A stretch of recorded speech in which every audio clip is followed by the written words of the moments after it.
الحمد لله حمدا كثيرا طيبا مباركا فيه كما يحب ربنا ويرضى واشهد ان لا اله الا الله وحده لا شريك له واشهد ان محمدا عبده ورسوله صلى الله عليه وعلى اله واصحابه ومن تبعهم باحسان الى يوم الدين. قال الله تبارك وتعالى يا أيها الذين آمنوا اتقوا الله حق تقاته ولا تموتن إلا وأنتم مسلمون. أما بعد معاشر المسلمين والمسلمات إخواني وأخواتي rahimani wa rahimakumullah. Kembali kita panjatkan rasa puji syukur kita kehadirat Allah Subhanahu wa taala atas segala curahan rahmat dan nikmat-Nya untuk kita, sehingga dengan rahmat dan nikmat tersebut kita masih bisa untuk melanjutkan kajian kita sampai saat sekarang ini. Kita berharap dan berdoa kepada Allah Subhanahu wa taala semoga seluruh usaha yang telah kita keluarkan untuk sampai ke majelis ini, bersabarnya kita menghadiri majelis ini sampai selesai, kita berharap semoga semua itu menjadi berberat timbangan kebaikan kita di sisi Allah Subhanahu wa taala. Salawat beserta salam kita memohonkan kepada Allah Subhanahu wa taala agar tercurah buat junjungan kita Nabi besar Muhammad sallallahu alaihi wasallam. Ikhwani wa akhwati rahimani wa rahimakumullah. Telah berlalu pembahasan kita pada pertemuan yang lampau tentang mubtilatus shalah, pembatal-pembatal salat, dan kita telah sebutkan dua hal yang membatalkan salat pada pertemuan yang lalu. Yang pertama apa? Iya, berbicara dengan sengaja, al-kalamu amdan. Kemudian kedua apa? Makan dan minum. Ya. Baik, kita lanjutkan. Poin berikutnya, itu poin ketiga yang termasuk dari pembatal salat adalah tarku ruknin aw wajibin aw syartin, yaitu tertinggal satu rukun atau satu wajib salat atau tertinggal satu dari syarat sah salat. Tak kala tertinggal syarat sah salat, hilang salah satu dari syarat sah salat, atau salah satu dari wajib salat, atau salah satu dari rukun salat, maka salat kita tidak sah. Ya. Kemudian muncul pertanyaan, apa bedanya antara tiga hal tersebut? Di mana di situ ada syarat sah salat, ada rukun salat, ada wajib salat. Sebagaimana barangkali yang sudah pernah kita singgung pada pembahasan yang lampau, di mana syarat sah salat adalah perkara-perkara yang harus dipenuhi sebelum salat ditegakkan. Ya, perkara-perkara yang harus kita penuhi sebelum salat ditegakkan. Jika seandainya ada satu saja yang tidak bisa kita penuhi dari syarat-syarat sah salat, maka menyebabkan salat kita tidak sah. Ini namanya syarat, perkara yang harus kita penuhi sebelum salat ditegakkan. Tak kala hilang salah satu dari syarat ini ketika kita sedang salat, maka salat kita akan batal. Contoh, seseorang ketika dia sedang salat kemudian batal wudunya, maka otomatis salatnya juga akan batal. Salatnya juga akan batal. Sehingga Nabi SAW menyebutkan di dalam hadis yang barangkali sudah sering kita dengar hadis ini, tak kala ada di antara sahabat yang mengadukan kepada Nabi SAW perihal seseorang yang dia merasakan ada sesuatu di perutnya, kemudian muncul keraguan apakah sampai keluar angin apa tidak. Maka Nabi SAW menyatakan, la yansharif, jangan dia berpaling dari sholatnya, jangan dia batalkan sholatnya hatta yasma'a sautan aw yajida, sampai dia mendengar bunyi suara atau mencium bau kentut. Di mana tak kala dia telah mendengar bunyi suara kentut keluar atau mencium bau kentut, berarti ketika itu dia telah meyakini bahwa wudunya telah batal. Maka ketika itu Nabi SAW baru memerintahkan orang tersebut untuk membatalkan sholatnya dan keluar. Ini menjelaskan bahwa pembatal sholat diantaranya adalah tak kala hilang salah satu dari syarat sah sholat. Kemudian rukun dan wajib sholat. Rukun dan wajib sholat.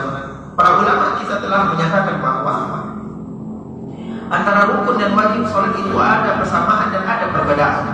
Ada persamaan dan ada perbedaan.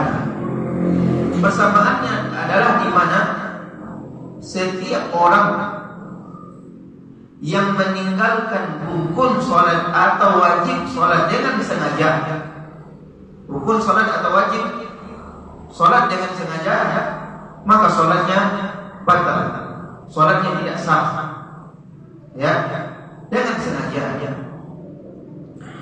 Kemudian dari sisi perbedaannya adalah di mana kalau seandainya orang tersebut tidak sengaja, dia tidak sengaja meninggalkan rukun sholat atau wajib sholat, maka di sini ada sisi perbedaannya.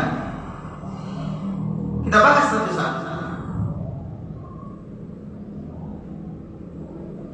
Jika tertinggal rukun sholat, jika tertinggal rukun sholat tanpa sengaja, dan dia baru ingat ketika dia masih berada di dalam sholat, maka dia harus kembali ke rukun yang tertinggal. Ya, dia harus kembali kepada rukun yang tertinggal. Tidak cukup hanya dengan sujud sahwi. Contoh, ketika seseorang selesai dari membaca surah Al-Fatihah, selesai dari membaca ayat setelah surah Al-Fatihah misalnya, kemudian dia langsung bertakbir, kemudian dia langsung sujud, berarti tidak ada rukun, tidak ada i'tidal, padahal itu adalah rukun sholat. Baru dia ingat ketika dia sudah bangkit dari sujud. Baik, ketika dia sudah duduk antara dua sujud atau duduk tasyahud awal, misal.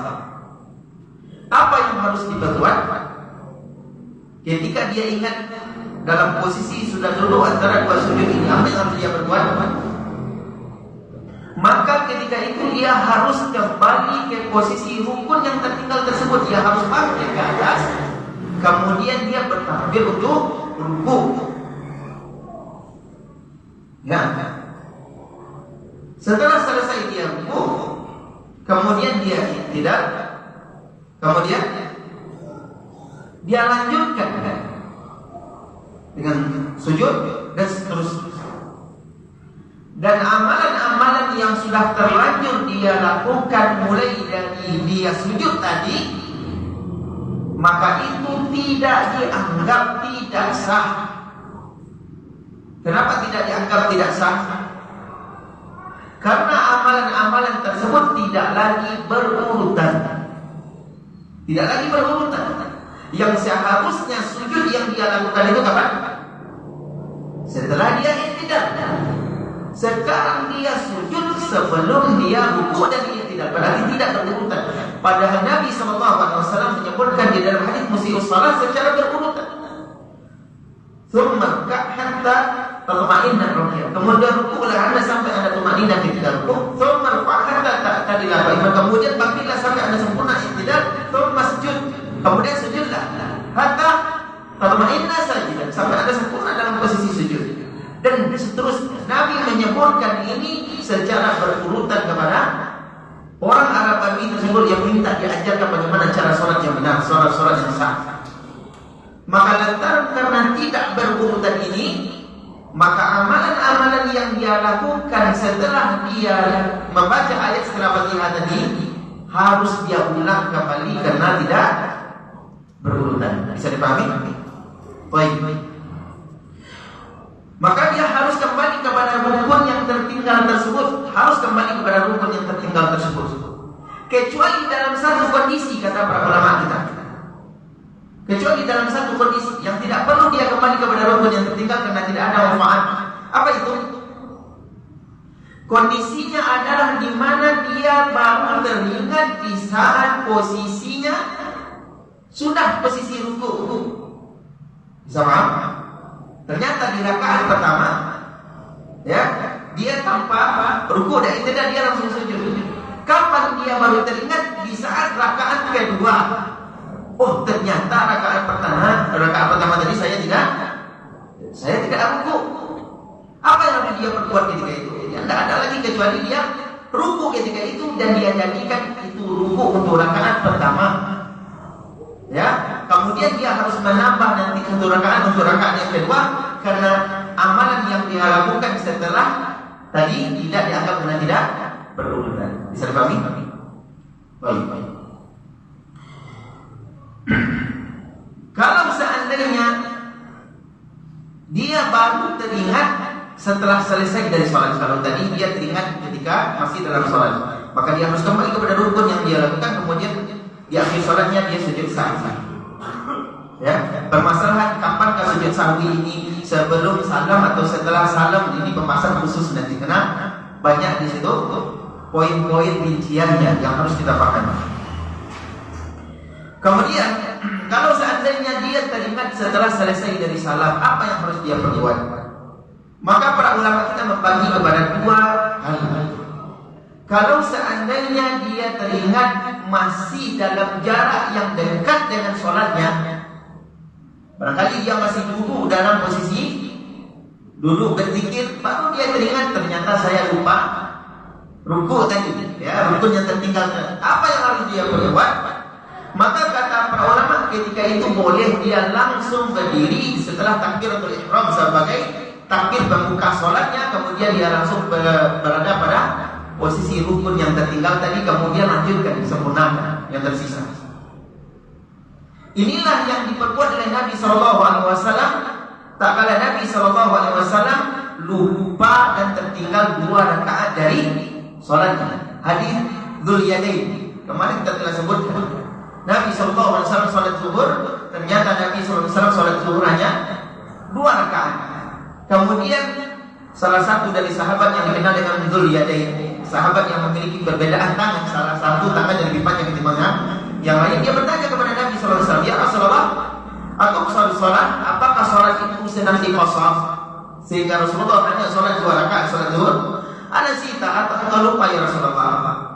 Kata Nabi SAW, saya tidak lupa dan sholat tidak dikosong.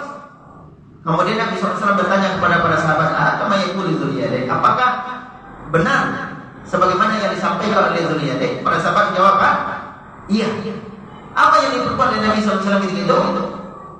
Nabi SAW ketika itu berdiri takbiratul ihram, kemudian menambah 2 rakaat lagi.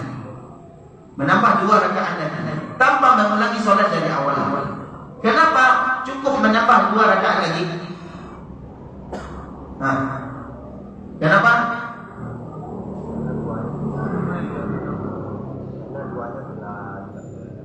Tapi dia Nabi SAW telah selesai dari sholat, bukan selesai. Nah, kenapa? Karena jarak teringatnya Nabi itu masih dekat. Jarak teringatnya Nabi SAW itu masih dekat, di mana Nabi SAW masih dalam posisi duduk setelah sholat.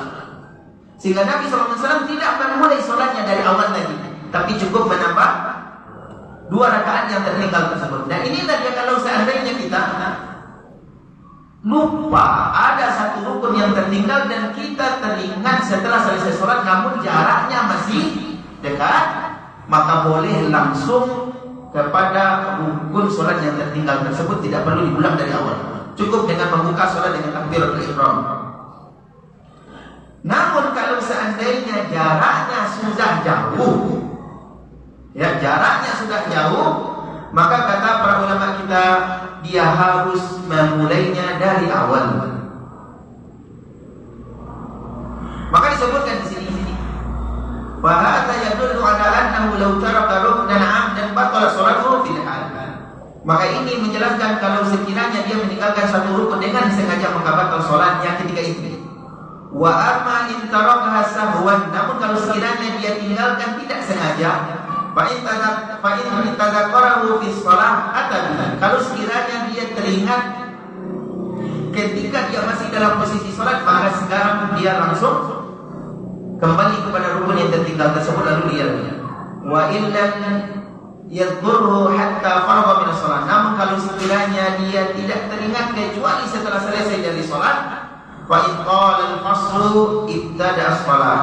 Kalau sekiranya jaraknya sudah jauh, maka dia harus memulai salat dari awal lagi, mulai dari baru. Wa illam yutil al-fasl bunya 'alaiha. Kalau sekiranya jaraknya belum jauh, maka cukup dia menambah atau kembali kepada rukun yang tertinggal tersebut. Nassa Ahmad ala hadza fi riwayat jamaah.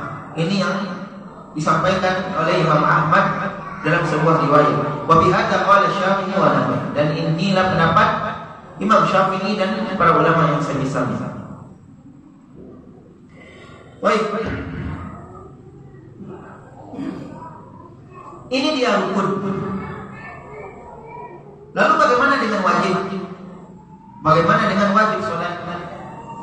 Maka ada pun wajib salat, jika seandainya dia lupa wajib salat tersebut dan baru dia teringat setelah terlanjur berpindah kepada rukun yang berikutnya, kepada gerakan yang berikutnya, maka kata para ulama tidak perlu dia kembali kepada wajib salat yang tertinggal. Silahkan lanjutkan dan cukup bagi dia dengan sujud sahwi di akhir salat.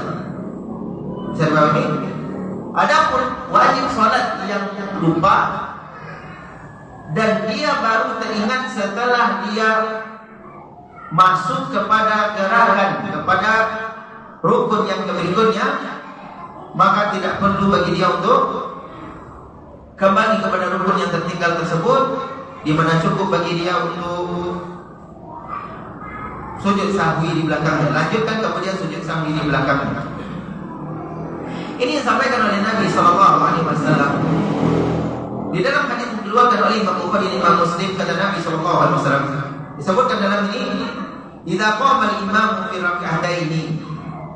Apabila imam terlanjur bangkit pada rakaat kedua, fa in dzakara qabla an yastawiya qa'iman, dan dia baru teringat ya di mana dia belum duduk antara duduk tasyahud awal, ya dia belum duduk tasyahud awal, fal yajlis, maka ketika itu silakan dia duduk. Wa in istawa qa'iman, namun kalau telah sempurna dia berdiri, fala yajlis, maka jangan dia duduk. Wa yasjud sajdatai as-sahwi, cukup bagi dia dengan sujud sahwi. Apabila si imam ya terlanjur berdiri dari rakaat kedua dan dia ingat sebelum dia sempurna berdiri, fal yajlis, maka cukup bagi dia, maka boleh bagi dia langsung duduk kalau dia belum sempurna berdiri. Fa in istawa qa'iman, namun kalau dia sudah terlanjur berdiri, fala yajlis, jangan duduk ketika itu, kata Nabi SAW. Wa yasjud sajdatai as-sahwi, cukup bagi dia sujud sahwi di akhirnya. Kenapa? Tidak harus dia duduk padahal dia lupa tasyahud awal. Kata para ulama, karena tasyahud awal termasuk dari perkara wajib salat, bukan rukun salat. Bisa dipahami? Baik.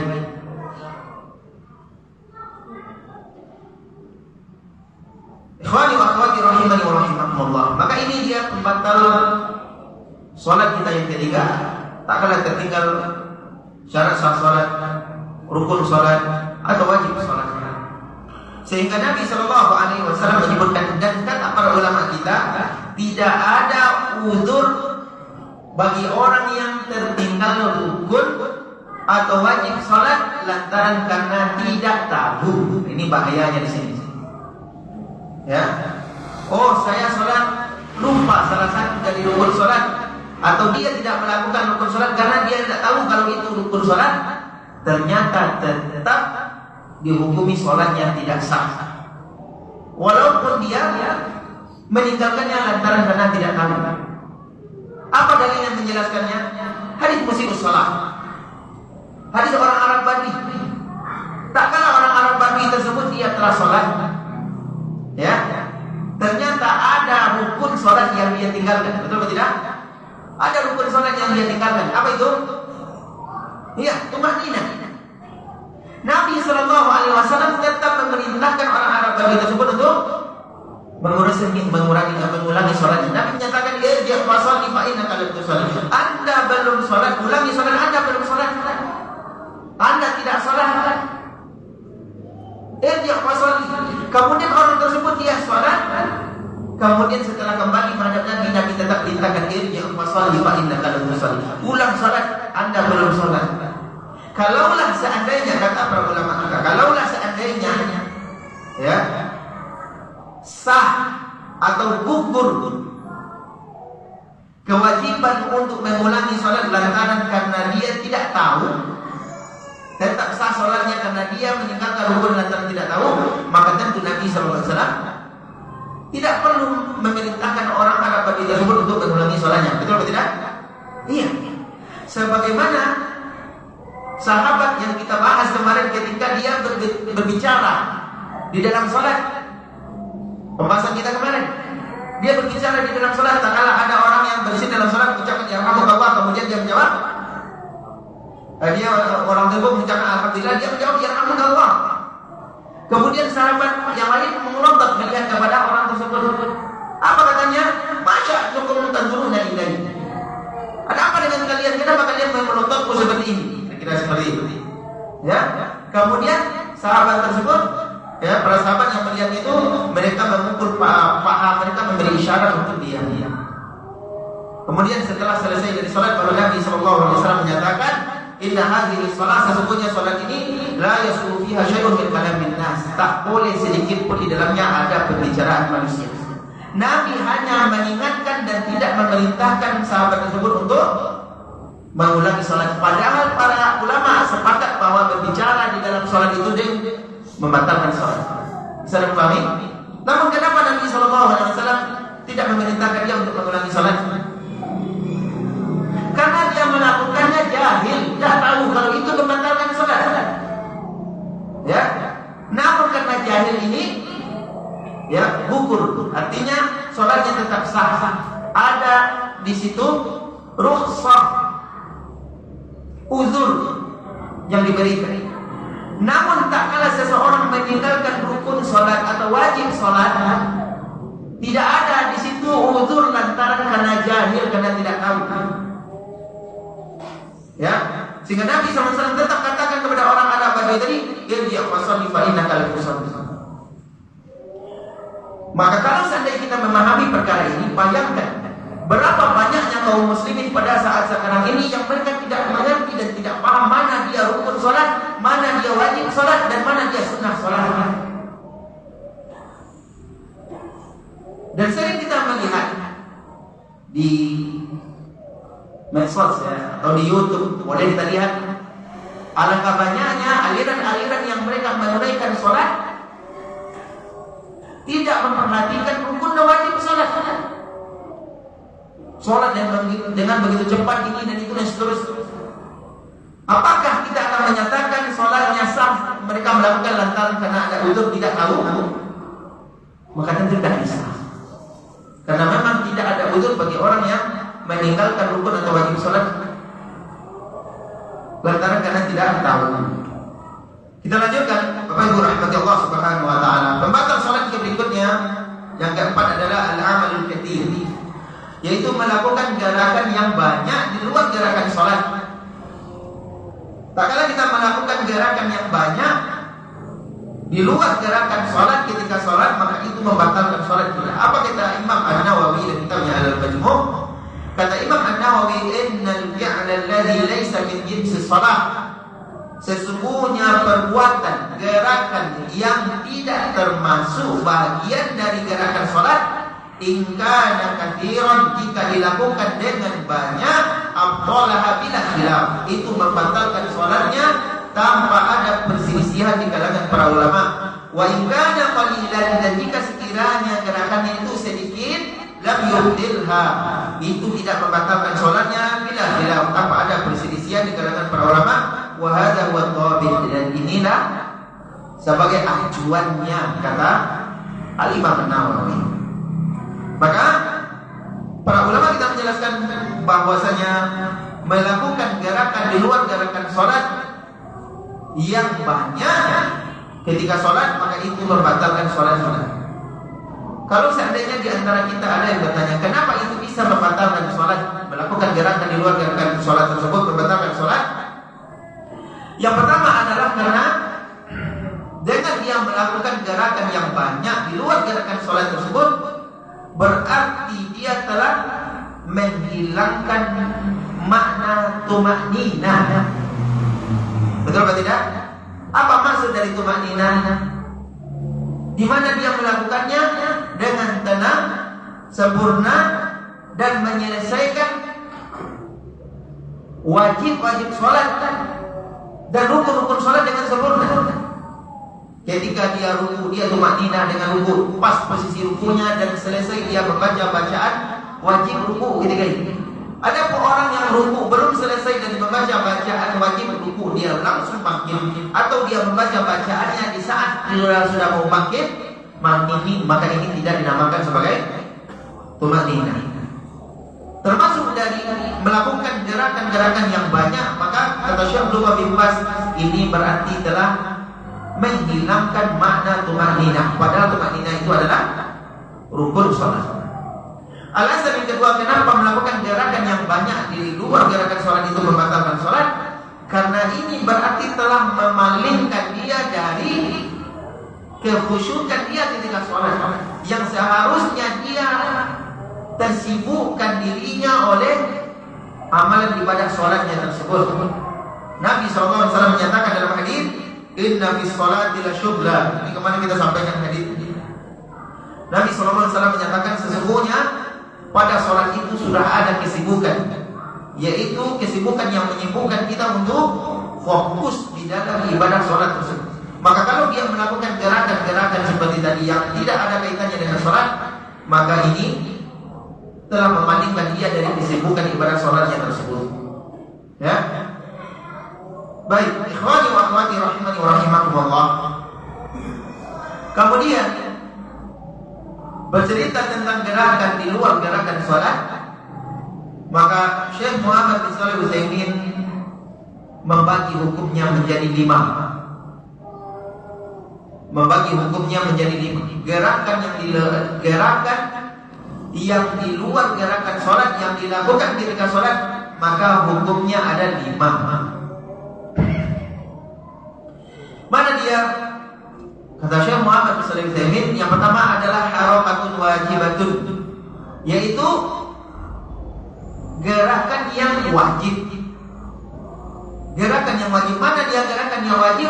Wa hiya allati tatawaqqafu 'alaiha sihhatus shalah, yaitu gerakan yang berhubungan dengan keabsahan sholatnya.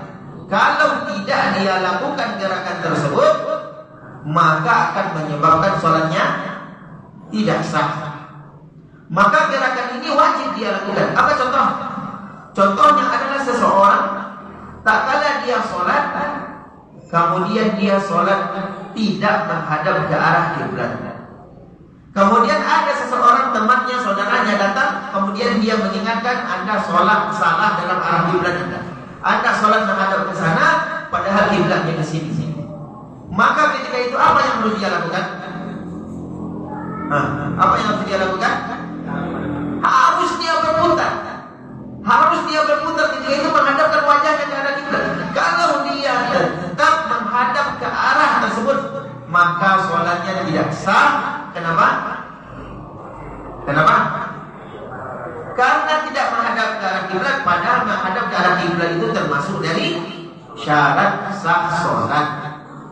Maka harus dia melakukan gerakan tersebut, walaupun itu gerakan di luar gerakan sholat, dia harus, karena berhubungan dengan keabsahan sholat.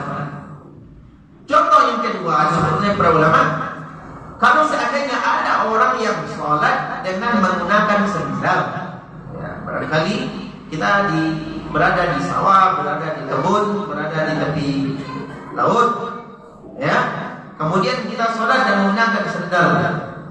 Ketika sholat kita baru sadar ternyata di salah satu sendal kita ini ada najisnya, ya, yang belum sempat kita bersihkan misalnya. Maka apa yang perlu dia perbuat ketika itu? Dia harus melepaskan sendalnya, Kalau seandainya dia tetap sholat dalam kondisi memakai sendal yang ada najisnya, maka sholatnya tidak sah, karena hilang salah satu dari syarat sah sholat, yaitu suci dari hadas dan najis. Ya, baik. Maka ini dia hadis yang sering kita sampaikan. Tak kala Nabi SAW sholat mengimami para sahabatnya dalam kondisi memakai sandal, kemudian Nabi SAW melepas sandal kaki sebelah kanan ditaruhnya sebelah kanan, sandal kaki kirinya ditaruh di sebelah kiri. Melihat hal itu, para sahabat pun juga ikut melepaskan sandalnya. Setelah selesai dari sholat, Nabi SAW melihat para sahabat melakukannya, kemudian Nabi menanyakan, kenapa kalian berbuat seperti itu? Maka kata para sahabatnya, sesungguhnya kami melihat kau ya Rasulullah melepas sandal, maka kami pun juga ikut melepaskan sandal. Maka Nabi SAW memberitahukan alasannya. Inna Jibrila atani, sesungguhnya tadi Jibril mendatangiku yang memberitahukan bahwa di salah satu sandalku ada najisnya, maka itulah Nabi SAW melepasnya. Ya, ini dia gerakan di luar gerakan sholat yang harus kita lakukan, wajib untuk harokatul wajib, gerakan yang wajib untuk dilakukan. Baik, kemudian yang kedua adalah harakatul muharramah. Ya, gerakan yang diharamkan melakukannya. Gerakan yang diharamkan. Mana dia gerakan yang diharamkan? Wahiyal harakatul katsirah al-mutawaliyah li ghairi darurah. Yaitu gerakan yang banyak, yang berkesinambungan tanpa adanya sebab darurat. Tidak ada kondisi darurat yang membuat dia melakukannya, lalu dia lakukan. Gerakan yang banyak, yang berkesinambungan. Ya, li'anna mithla hadhil harakah, karena gerakan yang seperti ini tubtilus shalah, akan membatalkan salatnya. Wa ma yubtilus shalah fa innahu la yahillu fi'luhu, dan apa-apa yang dapat membatalkan salat maka diharamkan kita untuk melakukannya. Ya annahu min bab ittikhadi ayatillahi huzwa, karena ini termasuk kepada amalan yang menjadikan ayat-ayat Allah sebagai olok-olokan, ya, sebagai permainan. Dan tidak boleh di dalam Islam kita bermain-main, berolok-olok dengan agama Allah. Tidak boleh, Pak. Dan ini sangat masih banyak orang yang suka bermain-main, berolok-olok dengan ayat-ayat Allah, dengan agama Allah, dengan Rasulnya Allah. Ya, Allah Subhanahu wa taala menyatakan di dalam Al-Qur'an, "Qul abillahi wa ayatihi wa rasulihi kuntum tastahzi'un." Apakah kalian dengan Allah, dengan ayat-ayat Allah dan dengan Rasulnya Allah kalian berolok-olok? Kata Allah, la ta'tadiru, jangan cari-cari alasan lagi. Qad kafartum ba'da imanikum, kalian telah kufur setelah sebelumnya kalian beriman. Ini ancaman, ya, bagi orang yang suka berolok-olok dengan ayat-ayat Allah, dengan agama Allah dan dengan Rasulnya Allah Subhanahu wa taala. Ini dia harakatul muharramah, yaitu gerakan di luar gerakan salat yang dilakukan tanpa adanya kondisi darurat, kondisi darurah. Kemudian yang ketiga, hukum yang ketiga adalah al-harakatul al-mustahabbah, Al-harakatul mustahabah yaitu gerakan yang sifatnya anjuran, dianjurkan kita untuk melakukan gerakan tersebut. Dianjurkan kita untuk melakukan gerakan tersebut dan tidak akan membatalkan salat kita, bahkan berpahala kalau kita lakukan. Mana dia? Wahiyal harakatul li fi'lil mustahab fi shalah. Ya, yaitu gerakan lantaran karena hendak melakukan perkara yang mustahab, yang dianjurkan ketika sholat. Apa contohnya? Gerakan yang dianjurkan kita melakukan ketika sholat. Kata para ulama, contohnya seperti mengisi shaf yang kosong ketika sholat. Ketika kita dalam kondisi sholat, kemudian ternyata shaf di depan kita kosong karena orangnya itu batal wudunya, otomatis dia harus keluar dari sholat. Maka dianjurkan bagi orang yang berada di belakangnya untuk menutupi shaf yang kosong tersebut dengan dia harus melangkah 2 langkah ke depan. Berarti dia harus melakukan gerakan di luar gerakan sholat. Namun lantaran karena dia mustahab, karena untuk melakukan amalan yang dianjurkan di dalam sholat, maka ini tetap dianjurkan dan tidak batal sholat. Kenapa ini dianjurkan? Karena Nabi SAW yang memerintahkan. Ya, Nabi SAW menyebutkan di dalam hadis. Kata Nabi SAW, aqimus sufuf, hendaklah kalian tegakkan shaf-shaf kalian dengan lurus. Wahalu bainal manakib, dan hendaklah kalian rapatkan antara pundak-pundak kalian. Ya, wasadul khalal, dan tutup celah-celah yang ada. Nabi perintahkan tutup celah-celah yang ada. Kata Nabi SAW, wala tadru turujatil syaitan, jangan kalian tinggalkan celah-celah yang kosong untuk syaitan.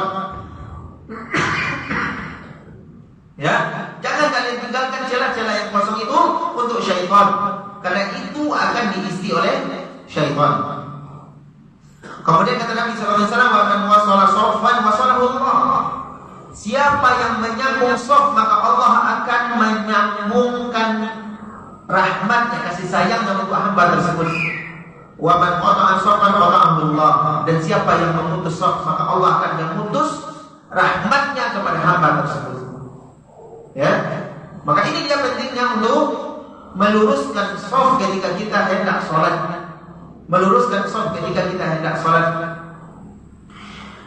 Dan sudah menjadi sebuah kewajiban bagi si imam ketika dia hendak mengimami jamaahnya untuk benar-benar memastikan shaf-shaf makmumnya sudah dalam kondisi benar, baik dari sisi lurusnya maupun dari sisi rapat. Ya, maka ini dia di antara amalan yang dianjurkan kita untuk melakukannya. Di antara amalan yang dianjurkan kita untuk melakukannya di dalam sholat pada hari itu, di luar gerakan sholat. Sehingga walihada lamma shalla Ibnu Abbas radhiyallahu taala anhuma ma'a Nabi sallallahu alaihi wasallam faqama an yasar. Tak kala Abdullah bin Abbas dahulu sholat bersama Nabi sallallahu alaihi wasallam, ya, maka Abdullah bin Abbas dia berdiri di mana? Al-Yasari, di sebelah kirinya Nabi sallallahu alaihi wasallam. Ya. Maka faqala Nabi sallallahu alaihi wasallam bi ra'sihi min wara'ihi. Maka Nabi sallallahu alaihi wasallam memegang kepalanya Abdullah bin Abbas yang ketika itu masih anak-anak. Dipegang oleh Nabi sallallahu alaihi wasallam kepalanya dari belakang. Kemudian Nabi sallallahu alaihi wasallam memindahkannya faja'ala an yaminihi, dan diletakkan oleh Nabi sallallahu alaihi wasallam di sebelah kanan. Ini hadis riwayat Bukhari dan Muslim. Amalan yang dilakukan oleh Nabi sallallahu alaihi wasallam di luar gerakan salat untuk kesempurnaan salat dianjurkan. Maka hadis ini menjelaskan kepada kita bahwa jika seandainya jamaahnya hanya 2 orang, imam dan makmum saja satu, ya, maka posisi yang benar itu di mana? Posisi makmum di sebelah kanan imam, bukan di belakang. Ya, sehingga Nabi SAW memegang kepalanya Abdullah bin Abbas dan memindahkannya an yaminihi ke sebelah kanan beliau. Ya, ke sebelah kanan beliau. Baik. Berapa menit lagi? Oke, kita lanjutkan. Kemudian yang keempat kata Syekh Muhammad Al-Utsaimin adalah al-harakatul mubahah. Gerakan yang dibolehkan kita melakukannya, dibolehkan. Ya, tidak ada anjuran di situ. Dibolehkan. Mana dia gerakan yang dibolehkan itu? Wahiyal yasirah li hajatin awil kathirah li darurah. Yaitu gerakan yang ringan, gerakan yang sedikit, namun dilakukan karena ada hajat, ada kebutuhan, ada tuntutan untuk melakukan. Ya, gerakan yang sedikit yang dilakukan karena ada hajat. Barangkali ketika kita sholat, kemudian istri kita mau masuk, kita mungkin barangkali sholat sunnah di rumah, kemudian pintu ditutup. Kemudian istri kita mau masuk, ya, boleh tak kita melakukan gerakan sedikit membukakan pintu? Barangkali pintunya terkunci, kita buka. Maka ini boleh. Kenapa boleh? Karena ini ada hajat, ada tuntutan, ada kebutuhan untuk melakukannya. Namun tetap dalam posisi menghadap ke arah kiblat. Dan gerakannya apa tadi? Yasirah, gerakannya ringan, gerakannya sedikit, tidak banyak. Awil kathirah, atau gerakannya banyak, namun lidarurah. Ya, namun dilakukan karena ada kondisi darurat. Gerakan yang sedikit lantaran karena ada kebutuhan. Contohnya adalah amalan Nabi SAW. Tatkala Nabi SAW sholat dalam kondisi menggendong cucunya Umamah binti Zainab binti Rasulullah SAW. Nabi SAW pernah sholat dalam kondisi menggendong cucunya. Di mana dalam hadis tersebut disebutkan ketika Nabi SAW hendak sujud, beliau meletakkan cucunya. Ketika mau bangkit ke atas, beliau kembali menggendong cucunya. Gerakan yang dilakukan di luar gerakan sholat, namun gerakannya ringan dan ada hajat, ada tuntutan untuk melakukan. Ada pun gerakan yang banyak yang dilakukan karena kondisi darurat. Contohnya adalah sholat dalam kondisi peperangan, dalam kondisi khauf takut. Allah menyatakan di dalam Al-Quran surah Al-Baqarah ayat 238 sampai 239, Allah menyatakan hafizu ala sholawati wa sholatil wusta wa qumu lillahi qanitin. Hendaklah kalian menjaga sholat kalian dan sholatul wusta, yaitu sholat asar. Wa qumu lillahi qanitin, dan hendaklah kalian tegakkan sholat tersebut khusyuk karena Allah Subhanahu wa taala. Fa in khiftum, jika sekiranya kalian dalam kondisi takut, farijalan aw rukban, maka sholatlah sambil berjalan. Banyak kan sholat sambil berjalan? Aw rukban, atau sholat sambil mengendarai kendaraan, mengendarai tunggangan. Ya, faiza antum. Namun kalau kalian sudah berada dalam kondisi aman, wa dzkurullaha kama allamakum ma lam takunu ta'lamun, maka hendaklah kalian mengingat Allah sebagaimana yang sudah diajarkan kepada kalian yang sebelumnya kalian tidak mengetahui. Itu sholat dengan sempurna. Baik. Kemudian juga hadis tentang aswadain, di mana Nabi SAW memerintahkan kita untuk membunuh dua jenis hewan ketika dalam kondisi sholat. Kalau kita menemui dua hewan tersebut, apa kata Nabi SAW? Uqtulul aswadain, bunuhlah dua jenis hewan hitam. Mana dia? Al-hayyah, ular, kemudian wal-aqrab, kalajengking. Ya, kalajengking. Bayangkan, mungkinkah kita membunuh ular hanya dengan gerakan yang ringan? Tidak mungkin. Harus cari pemukulnya dulu, ya kan? Kemudian tokok, barangkali satu kali pukulan belum mati, dipastikan belum mati, ya kan? Kenapa Nabi SAW perintahkan kita untuk membunuhnya? Padahal kita dalam kondisi sholat fi sholat. Karena ada darurat. Bayangkan kalau kita biarkan aja lewat ular, kemudian kita sujud. Ketika sujud ini udah berdiri. Ular tadi balik lagi tak ya? Atau kalau jengking tadi lewat, maka untuk bisa kita sholat dengan nyaman dan tidak ada rasa was-was, bisa khusyuk, Nabi SAW perintahkan uqtulu al-aswadain, bunuh dua jenis hewan.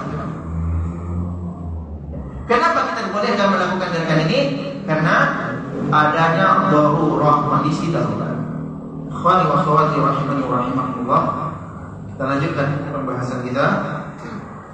di mana kita telah menyebutkan tadi tentang hukum-hukum melakukan gerakan di luar gerakan sholat di dalam Islam, di mana Syekh Muhammad bin Shalih Al-Utsaimin mengelompokkannya menjadi 5 hukum.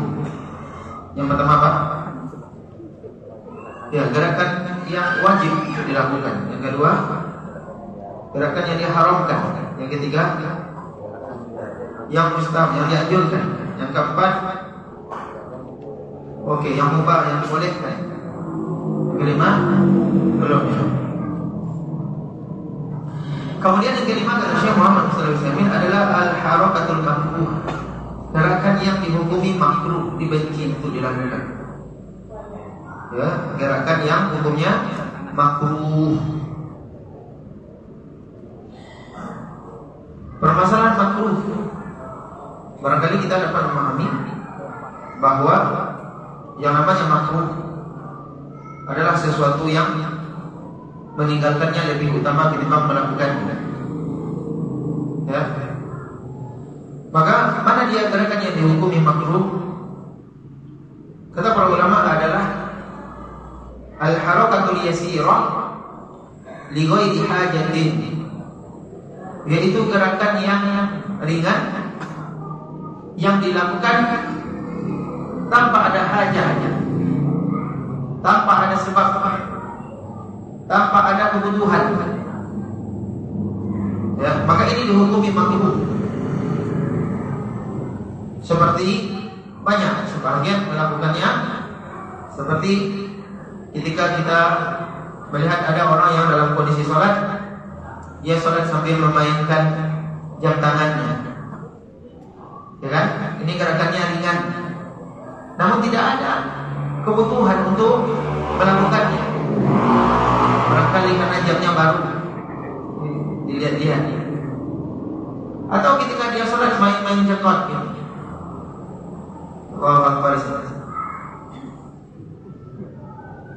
Ini gerakan ringan, namun tidak ada kebutuhan untuk melakukannya, tidak ada hajat, tidak ada tuntutan untuk melakukannya.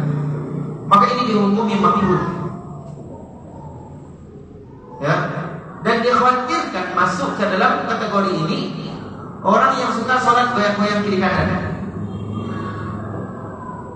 Kenapa? Maunya imam lah, ini goyang-goyang seperti sholat zakat.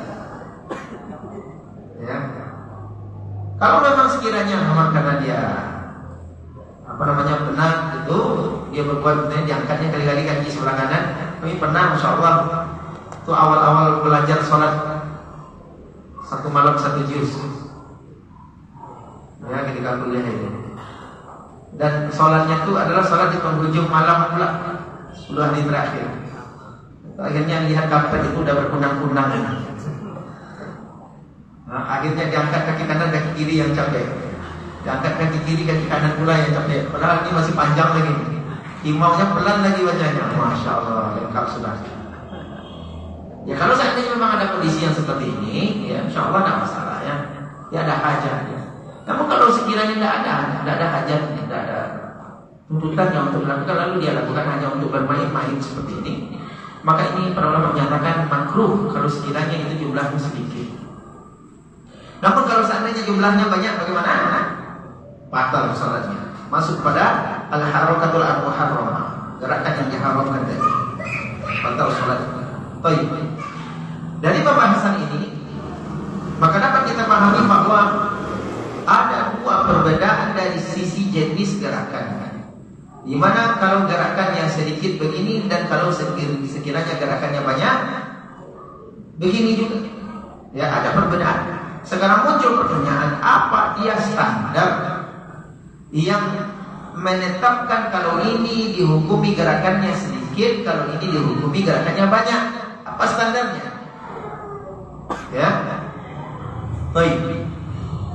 Di dalam mazhab Syafi'i, dan ini yang populer di kalangan masyarakat kita, mereka memahami bahwasanya standar gerakan itu dihukumi banyak tak kala gerakan itu dilakukan lebih daripada 2 kali. Jadi dalam mazhab Syafi'i, kalau seandainya kita akan melakukan gerakan, maka lakukanlah maksimal 2 kali. Kalau sampai dilakukan 3 kali, apalagi 4, apalagi lebih, apalagi sampai puas, maka dalam mazhab Syafi'i batal. Kenapa batal? Karena tak kala dia melakukan gerakan tersebut lebih daripada 2 kali, 3 kali atau lebih, maka itu telah dihukumi banyak. Kenapa mereka berdalil sampai seperti itu? Di antara penyebabnya adalah karena tidak ditemukannya ada dalil baik dari sisi Al-Quran maupun dari sisi hadisnya yang menjelaskan batasan tertentu sehingga dihukumi ini banyak atau ini sedikit dalam sebuah gerakan. Tidak ada hadisnya. Lantaran karena tidak ada hadisnya, maka dikembalikan kepada bahasa Arab. Karena Al-Quran dan hadis itu turun dalam bahasa Arab. Ya, maka ada di dalam bahasa Arab yang berkenaan dengan banyak atau sedikitnya. Ternyata tak kalah dilihat, ya, di dalam bahasa Arab itu bilangan 3 dan seterusnya itu baru dihukumi jamak. 1 itu dalam bahasa Arab mufrad namanya kan, tunggal. Kemudian yang dua apa namanya? Musanna, itu berpasangan, ya, 2. Kemudian kalau sudah 3 atau lebih itu namanya jamak. Qalamun itu 1 pena. Siapa belajar usaha sini? Masih lanjut Ustaz? Enggak ya. Qalamun 1 pena. Qalamani bukan qalamani. Qalamani 2 pena. Aqlam itu beberapa pena, yaitu 3, 4, 5, 6 itu aqlam namanya jamak. Ya, dengan demikian kalau sekiranya 1 atau 2 gerakan baru itu belum dikatakan banyak. Namun kalau sudah sampai 3 sudah dihukumi banyak. Ya, ini hujah. Namun sekali lagi para ulama kita membantah pendalilan dengan sisi bahasa seperti ini. Pertama, bahwasanya kalaulah seandainya memang gerakan itu hanya dibolehkan dengan 2 kali, dimana kalau sudah 3 kali atau lebih itu sudah dihukumi banyak sehingga batal sholatnya, maka tidak akan mungkin Nabi SAW sholat dalam kondisi menggendong cucu beliau, betul tidak? Menggendong cucu, ya, menggendong bayi ketika sholat anak kecil, otomatis itu gerakan yang lebih daripada 2 kali, bahkan itu berkesinambungan. Diambil cucunya, digendong, kemudian nanti ditaruh lagi dan seterusnya. Ya, kalaulah sekiranya memang itu dihukumi banyak, berarti batal sholatnya jika Nabi melakukan tanpa ada kondisi darurat, betul tidak? Iya. Namun ternyata itu dilakukan oleh Nabi SAW. Ini menjelaskan bahwa tidak ada batasan 2 atau 3 kalinya. Kemudian dari sisi bahasanya pun juga ini tidak begitu kuat. Kenapa? Ternyata di dalam bahasa Arab untuk dinamakan banyak itu tidak harus 3 atau lebih. 2, ternyata di dalam bahasa Arab itu 2 sudah dianggap banyak. Ya, tidak 3. Sebagai hujah contoh, minimal sholat berjamaah itu bisa ditegakkan berapa orang? 2, betul tidak? Iya. Kalaulah seandainya ini tidak dianggap jamak banyak, tidak akan mungkin bisa ditegakkan sholat jamaah. Ya. Namun ternyata sholat berjamaah bisa ditegakkan dengan jumlah 2 orang. Sehingga Nabi SAW menyebutkan dalam sebuah hadis, kata Nabi SAW, al-ithnani jamaah. 2 itu sudah dianggap jamaah banyak. Kemudian dari sisi ayat Al-Quran, itu 2 sudah dianggap banyak. Nih berkaitan dengan bahasa, memang kalau yang gampang pahamnya orang yang ngerti bahasa Arab ini. Allah menyatakan di dalam Al-Quran dalam surat An-Nisa, kata Allah Subhanahu wa taala, "Fa in kana lahu ikhwatun falihummihi as-sudus." Jika sekiranya dia itu yang meninggal ini memiliki ikhwah itu dalam bentuk jamak, beberapa saudara, berarti hukumnya 3 berarti lebih. Kalau sekiranya dia memiliki beberapa saudara, maka ibunya hanya mendapat 1/6. Kata para ulama, ya, yang dimaksud dengan ikhwah di sini bukan 3 atau lebih, 2 saja. Dia memiliki saudara 2 orang, maka itu sudah menyebabkan ibunya berpindah jatahnya menjadi 1/6 dari sebelumnya 1/3. Padahal Allah menggunakan kata-kata ikhwah, beberapa saudara. Maka tak kala disebutkan dua itu sudah menyebabkan ibunya berkurang menjadi 1/6 dapatnya. Ini menjelaskan bahwa dua itu dalam bahasa Arab sudah dianggap banyak. Jadi tidak harus 3. Di dalam surat Yusuf Allah Subhanahu wa taala juga menyatakan tak kala ayahnya Nabi Yusuf, Nabi Yakub berkata, ya, ketika saudara-saudara Nabi Yusuf pulang dari Mesir dalam kondisi tidak ada di antara saudaranya yang tidak ikut pulang. Saudaranya Nabi Yusuf tertinggal di Mesir, ya, dijebak dan seterusnya, itu kisahnya. Maka Nabi Yusuf hanya berkata fasabrun jamil, ya, sabar itu lebih indah, lebih mulia. Kemudian asallahu ayyatiya bihim jami'a,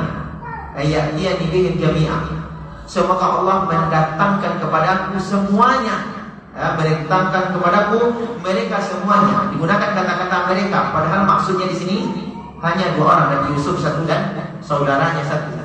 Ya, dalam kisah itu Binyamin, gitu ya. Maka ini menjelaskan bahwa 2 di dalam bahasa Arab itu sudah dihukumi jamaah. Tidak kuat kalau sekiranya menetapkan 3 baru dihukumi banyak. Maka lantaran karena tidak ditemukan adanya penetapan di dalam bahasa Arab kapan itu tergolong menjadi banyak atau sedikitnya, maka jumhur para ulama menyatakan itu dikembalikan kepada uruf masyarakat. Sehingga disebut di wal jumhur, pendapat jumhur para ulama anna ruju'a fihi ila al-'adah, itu permasalahan banyak atau sedikit itu dikembalikan kepada adat, kepada uruf masyarakat setempat. Tak kala masyarakat uruf kita memandang gerakan ini masih dianggap gerakan yang ringan, berarti itu dihukumi gerakan ringan dan tidak membatalkan sholat. Namun kalau seandainya itu sudah dianggap gerakan yang banyak berdasarkan uruf masyarakat, uruf jamaah yang ada kira-kira seperti itu, maka itu berarti sudah membatalkan sholatnya jika dia lakukan tanpa ada tuntutan darurah. Sudah kami? Baik. Fala yadurru ma ya'uddu an-nas qalilan, maka tidak membahayakan sholatnya setiap yang manusia menganggap itu masih dihukumi sedikit. Ya. Kal isyarat bi raddi salam, seperti orang memberi isyarat dengan tangannya ketika menjawab salam.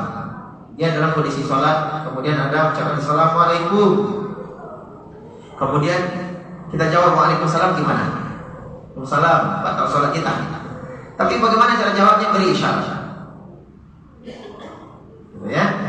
Nah, gerakan seperti ini tidak membatalkan sholat karena itu sedikit. Wa khalna, kemudian juga seperti melepas sandal, waraful imamah, kemudian seperti mengangkat imamah, barangkali dia pakai imamahnya mau jatuh kemudian ditaruh lagi dalam salat kemudian lanjutkan, atau meletakkannya lagi, ya. Kemudian atau memakaikan pakaian yang sudah hampir jatuh. Orang Arab itu kan pakai jubah panjang, nah, kemudian biasanya sering dipasangkan. Ini dianggap gerakan yang ringan, gerakan sedikit, ya, berdasarkan kepada uruf masyarakat. Baik, Bapak Ibu rahmati Allah Subhanahu wa taala. Kemudian pembatal salat yang berikutnya di dalam kitab ini disebutkan, ini pembatal yang terakhir. Yang keberapa ini? Kelima, ya. Baik. Ad-dhahak fi shalah, yaitu tertawa ketika sholat, itu membatalkan sholat. Tertawa ketika sholat. Qala Ibnu Mundzir, Al-Imam Ibnu Mundzir menyebutkan al-ijma'u ala butlani shalah bil dhahik. Telah sepakat para ulama akan batalnya sholat dengan dia tertawa.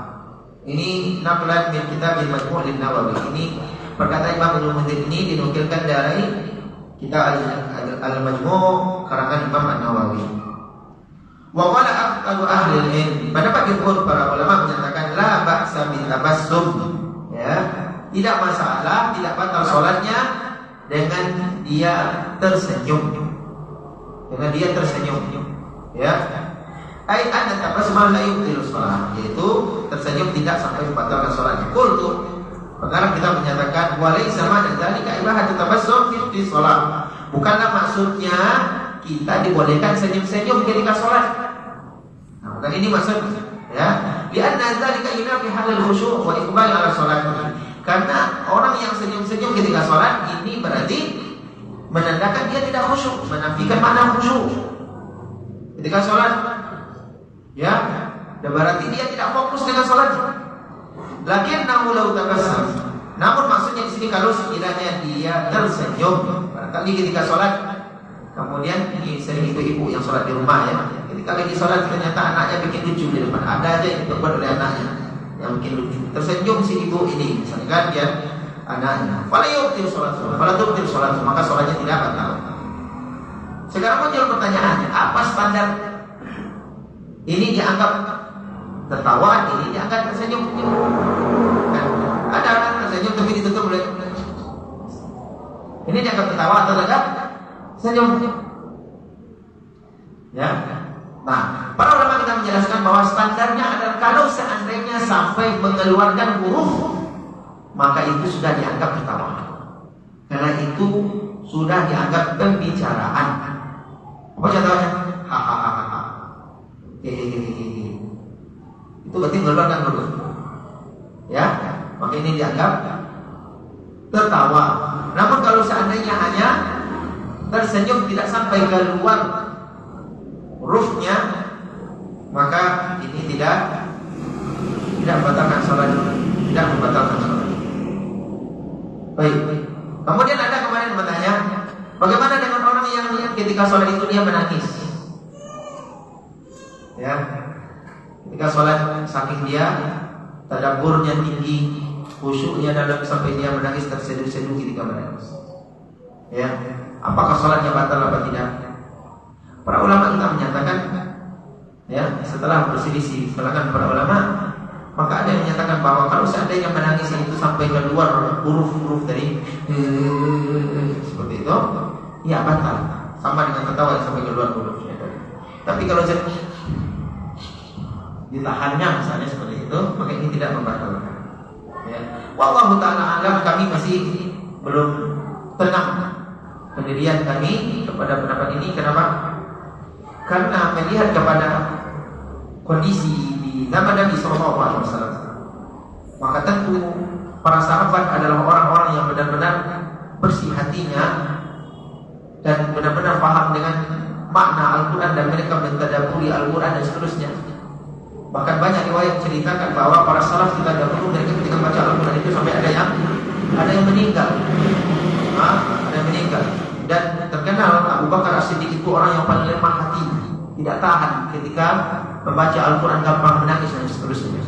Kalaulah seandainya menangis terseduh-seduh itu akan membatalkan sholat, ya sampai kepada tingkat itu akan membatalkan sholat, maka tentu akan ditemukan hadis Nabi SAW.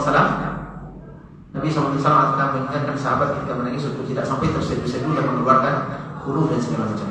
Namun wallahu ta'ala alam, perkara ini belum kami cari, ya, belum kita baca sejauh mana kuatnya pendalilan di kalangan para ulama tentang permasalahan ini. Wallahu ta'ala alam, jauh lebih selamat kalau seandainya kita menahan diri untuk tidak sampai menangis yang sampai mengeluarkan huruf tersebut.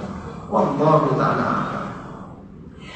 Baik, ini pembahasan kita yang bisa kita sampaikan untuk kesempatan hari ini.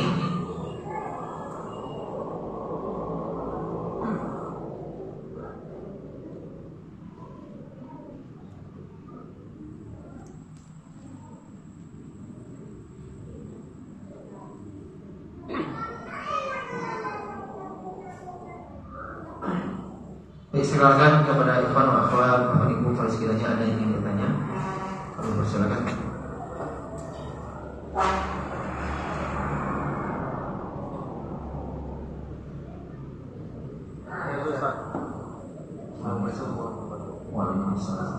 Kalau gatal kan ada gatal nih yang terlalu gatal, satu kali gatal tidak mau deh. Jadi nanti udah ditahan dia gatal lagi ulang. Oh nyampe udah apa namanya? Kalau di dalam mazhab Syafi'i, kalau seandainya dia melakukannya lebih daripada 3 kali, namun tidak mutawatir, tidak berkelanjutan, ya berkesinambungan, maka tidak usah dengarin 2 kali. Gue sempat. Ini nggak adil deh, ya. Ini tidak masalah kita. Karena yang jadi bermasalah bagi mereka itu adalah mutawadiyah, itu berkesinambungan. Gitu. Namun Allah Taala alam pendapat yang kuat menyatakan bahwa selama itu ada hajat, ya, yang mengharuskan kita untuk seperti itu, insya Allah tidak masalah. Ya. Dan insya Allah itu masih terhitung sedikit. Sebentar Pak, silakan Rumah. Mana? Ya silakan. Yang kita sedang salat yang dibolehkan tadi kan mendukung dalamnya benar dan Banyak ini. Nah. kalau kita sedang salat ada penyakit apa aja Ustaz?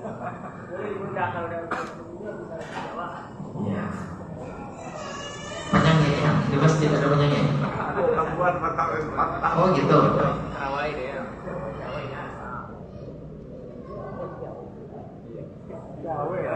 Iya. Jadi Allah Taala alam sejauh analisa kami itu dihukumi sama seperti dengan kalau seandainya yang lewat itu ada kelejengking tapi lepasan. Sebalik-balik kan dengan kelejengking ini. Lepasan. Yang lain tamro duduknya lewat. Iko ada ular dah kelejengking. Biarnya lewat. Dia ketika sujud membalik.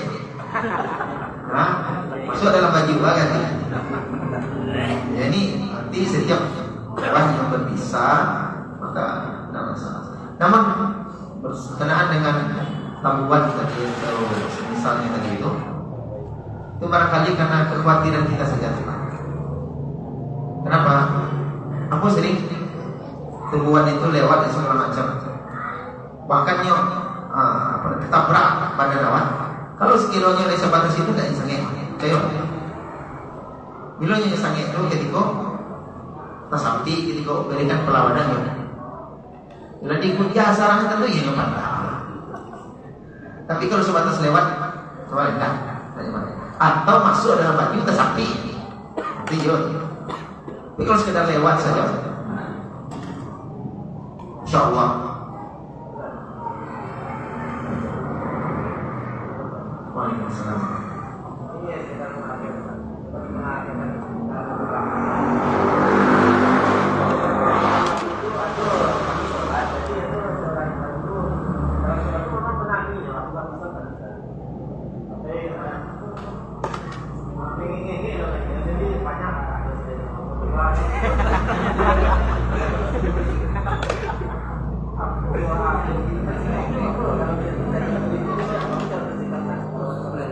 Ya, kalau seandainya memang kita dalam kondisi seperti ini, maka boleh ingus yang keluar itu diambil baju itu kemudian dijadikan ke baju kemudian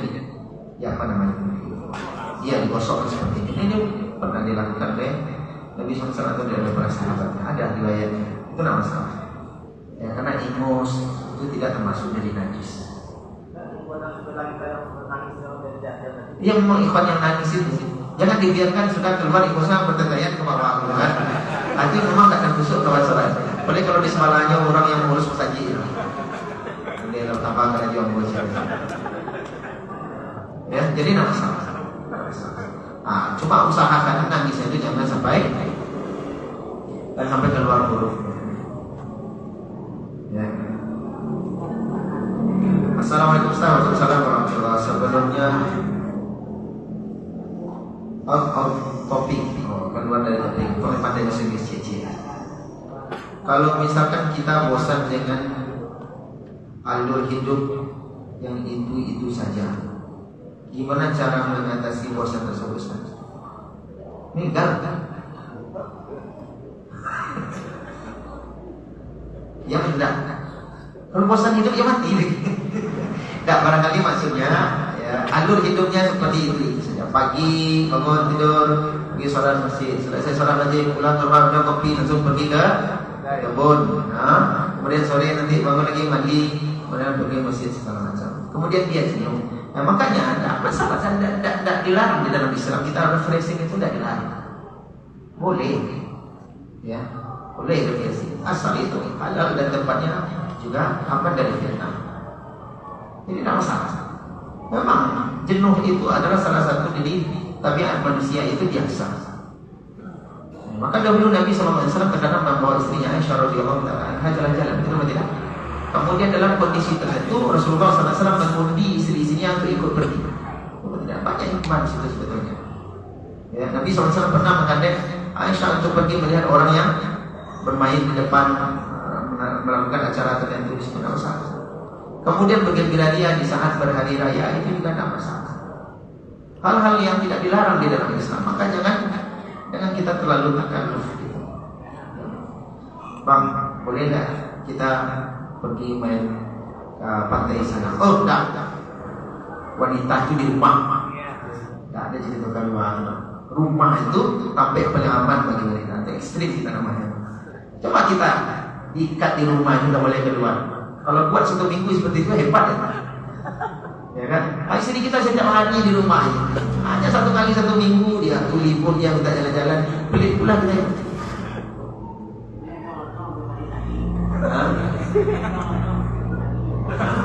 Ya selama itu tidak bertentangan dengan syariat Islam, silakan. Selama tidak bertentangan dengan syariat Islam, silakan. Kami insya Allah ketika kuliah di STDI itu banyak mendapatkan pelajaran dari para asatidzah. Pada momen-momen tertentu itu para akhwat istri-istrinya asatidzah itu, mereka itu pergi jalan-jalan ke tepi pantai. Ya, ustaz-ustaznya dengan motor sebagian atau mobil sebagian, kemudian para akhwat itu dengan 1 mobil sama-sama pergi, ajak anak-anak segala macam. Bahkan suatu ketika kami sempat diajak oleh salah satu ustaz pergi. Kemana? Ya pergi Taman Syahrir, tempat-tempat yang bikin menghilangkan stres dan segala macam.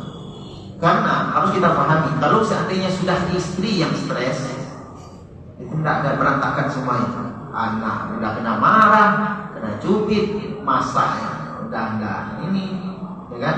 Kita pulang kerja capek-capek nanti disambutnya dengan cemberut, segala macam. Nah, maka boleh depresi. Kemudian yang kedua, ya kita harus berusaha sebetulnya untuk mengontrol seluruh gejolak-gejolak yang ada di dalam diri kita masing-masing.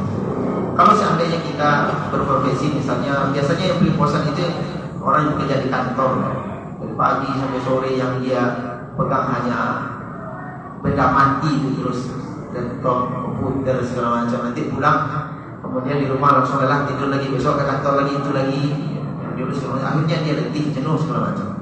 Maka untuk mengatasi jenuh ini, selain dari yang tadi, adalah kita luruskan niat kita. Ini dimana kita sekarang sedang berusaha untuk mencari nafkah, dan itu beribadah di sisi Allah Subhanahu wa taala. Ya, itu nilai ibadah di sisi Allah Subhanahu wa taala. Bahkan di dalam hadis Nabi SAW menyatakan bahwa bahkan 1 suapan nasi kita suapkan kepada istri kita saja, itu sudah bernilai sedekah. Apalagi kita berikan tidak hanya sesuap nasi, sekian banyak dari hal yang kita berikan untuk keluarga kita, maka semua itu bernilai pahala di sisi Allah Subhanahu wa taala, bukan sia-sia. Ya, bukan sia-sia. Kemudian luangkan waktu untuk cengkerama dengan keluarga, memang ya. Walaupun terkadang ustaz dalam kondisi sibuk lupa juga ini. Memang harus kita luangkan waktu untuk keluarga. Kita biarkan dia apa yang tidak dia sampaikan, kita dengarkan. Kemudian nanti kalau bisa ada yang kita berikan tanggapan, ya, berikan nasihat, pandangan, baru kita berikan. Ini juga akan menghilangkan stres, ya. Menghilangkan stres. Wallahu ta'ala.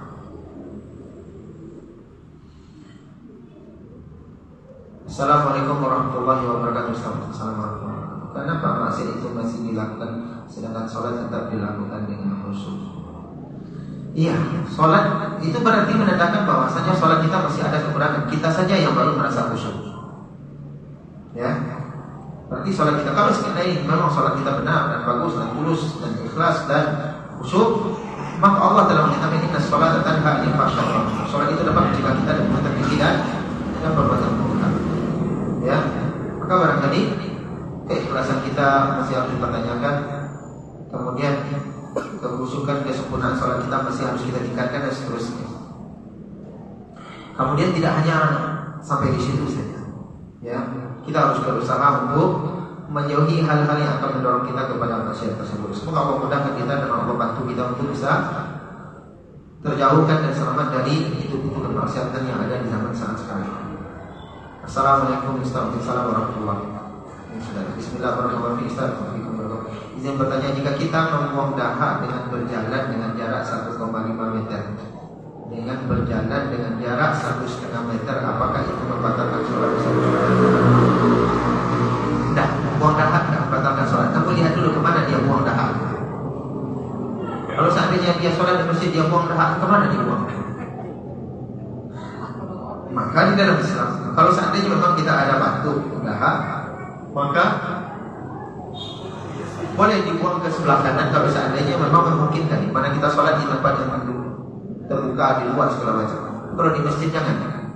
Kalau tidak memungkinkan untuk membuang dahak ke sebelah kiri ya, maka boleh di lewat kain tadi, jubah tadi misalnya, kemudian nanti digosokkan di bagian dalamnya, jangan bagian luar.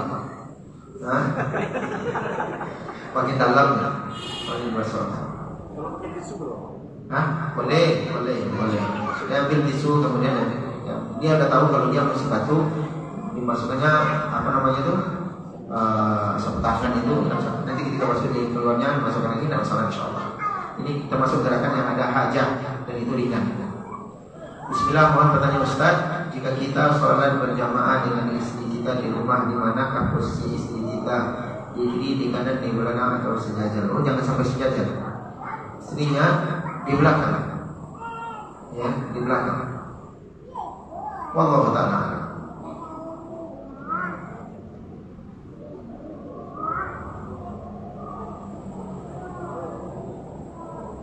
Usahakan sholat berjamaah bagi kaum laki-laki, tetap usahakan sholat berjamaah di masjid. Ya.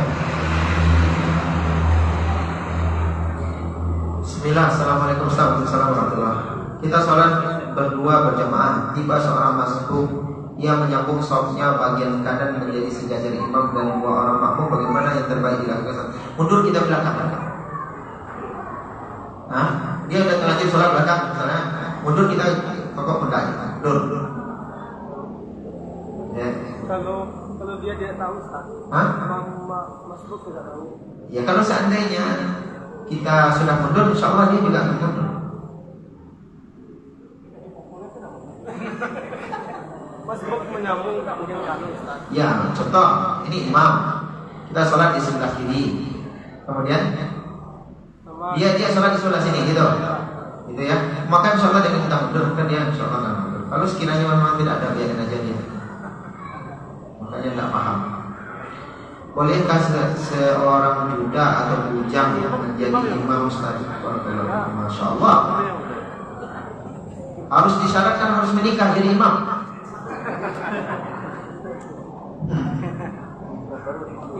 Jangankan bujang atau duda, yang tak boleh itu janda.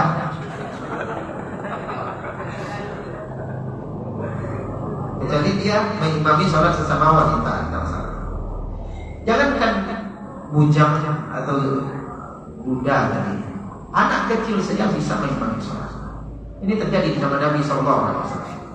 Disebutkan dahulu ada sebuah tempat yang berada antara kota Mekah dengan kota Madinah.